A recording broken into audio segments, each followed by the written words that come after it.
the lecture notes for the film processing, darkroom use, and duplicating lectures. I'm going to go ahead and record for DHY 114 and DAT 112 because radiology film is radiology film. This is going to be a two-part lecture, so I'm going to cover the first 6 objectives on this handout in part 1, and then I'll cover the rest of those on part 2, so just make sure you look for part 1 and 2. We're going to talk about film, just because a lot of offices still use film, and you'll have film questions on the test. So describe and compare the direct and indirect exposure film is objective number 1. And the simplest way to explain that is direct exposure film is exposed and the image is created when X-rays hit that film. So it's the interaction between the X-rays and the film that create that image. With indirect film, there's something in the way or something else in the mix. The X-rays hit that and cause a reaction. That reaction is what exposes your film. So with indirect exposure, you have what's called intensifying screens, and they do exactly that. They intensify the X-rays. So when an X-ray comes in, it hits that intensifying screen and causes it to give off light. There are little salt phosphors in the screen that give off light when they're hit with X-rays. And it's actually the light that exposes the film, not the X-rays themselves. And the purpose of that is you can use a smaller dose of X-rays to light up those screens and expose your film. So direct exposure means that X-rays interacted with the film and created your image. And that's your intraoral films for the most part. Indirect means that there is an intensifying screen that interacts with the X-rays. The screens give off light, and it's the light that actually exposed your film, not the X-rays themselves. And those are most of your extraoral larger films, and that's why you want a smaller dose. Objective number 2 is describe the difference between screened and unscreened film, and that goes along with your definition of number 1. Screened film means that it has to have that intensifying screen present to have the film be exposed. So that would be your indirect exposure. So when the intensifying screens are present, that's considered screened film, which is indirect exposure film.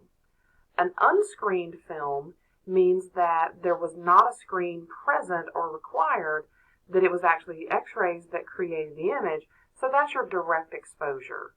So screened film is indirect exposure. Unscreened is direct exposure. So 1 and 2 really go together. With number 3, describe and label the film packet components. You've got a diagram in your book, but I'm going to pull up this image and show you.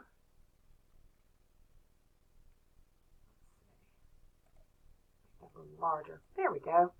So these are the parts of your film packet. You start off with that outer wrapping or outer packaging, and that is waterproof and lightproof. It's sealed to keep any moisture and light away from the film. These are going to be your intraoral film packets, so they do have to be waterproof, and so that outer wrapping is what makes it waterproof and lightproof. The next layer in from the back is your black paper. The black paper goes all the way around your piece of film, and it actually helps protect in case there's a light leak. It helps protect the film a little further. It's like a second layer of protection, and it would just keep it from being exposed just in case there was a tear or the outer wrapping didn't seal properly. It would help protect from that. We're going to go to the lead foil backing next.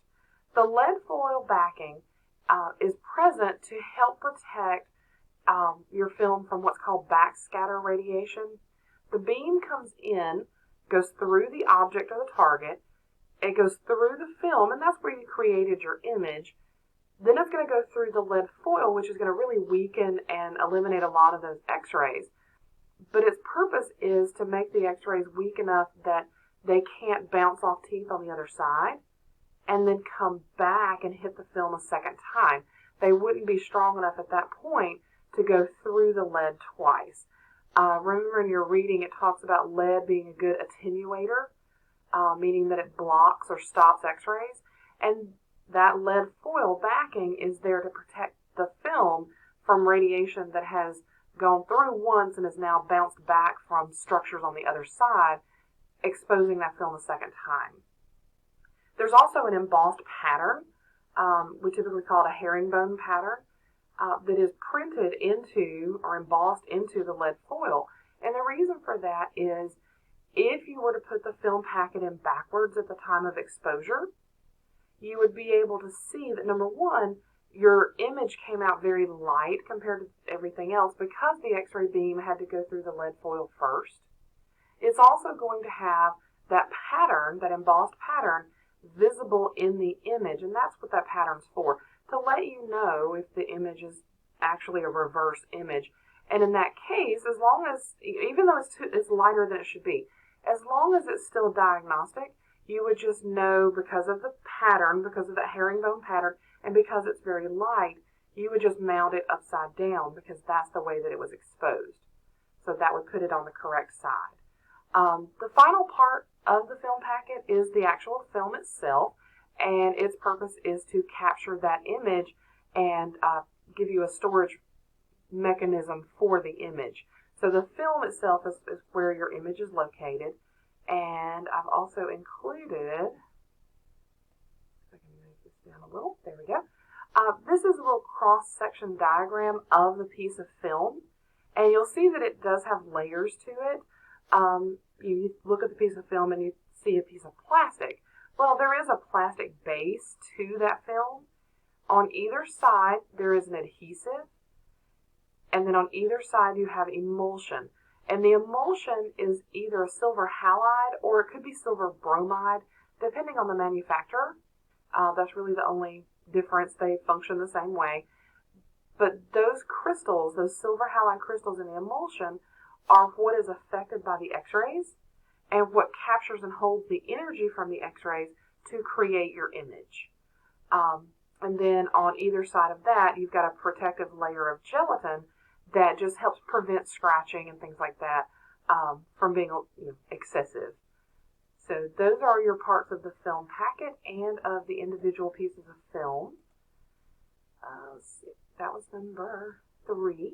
So number 4 asks how radiation produces a latent image.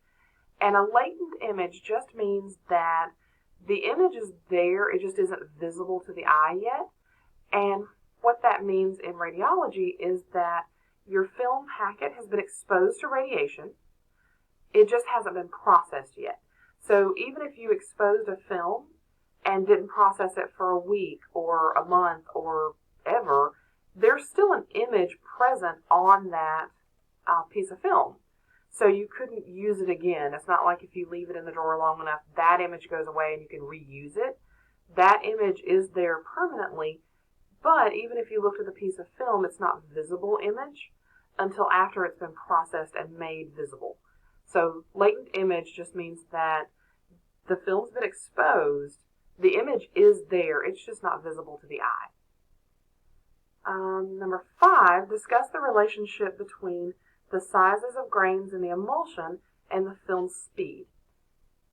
You'll often see grains and crystals kind of used interchangeably when we're talking about film, but they are talking about the same thing. So when we're talking about the size of the grains in the emulsion, we're talking about those silver halide and silver bromide crystals. And the relationship to their size and the speed is simple. The larger the grains or the larger the crystals are, the faster your film is.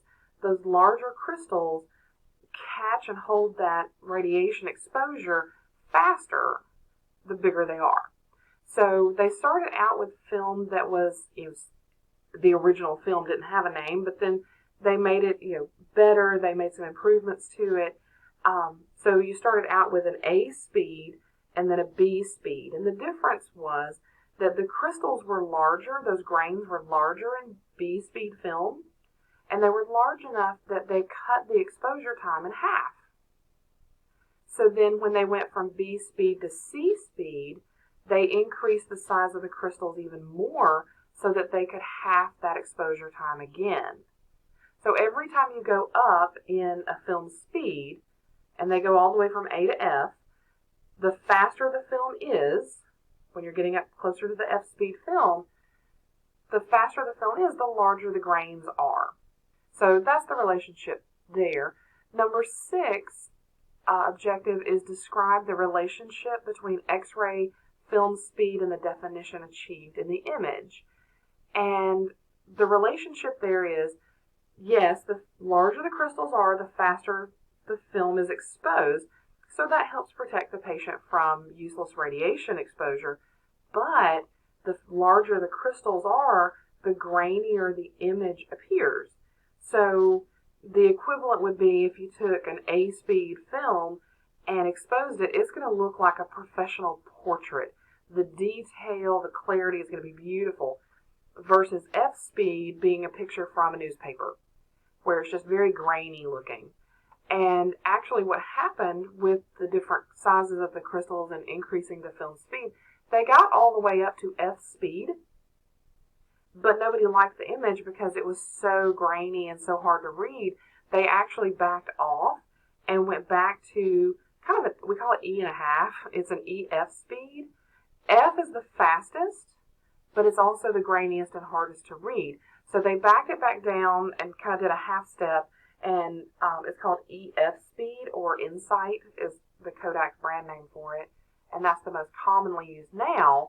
And it's almost as fast as F speed, but it still has the better quality and not quite as grainy as the F speed did have. So once they reached the top, they hit F speed, fastest they could get, but it was so grainy nobody liked it. So at that point they stopped spending money and time developing faster film, and the transition happened to digital.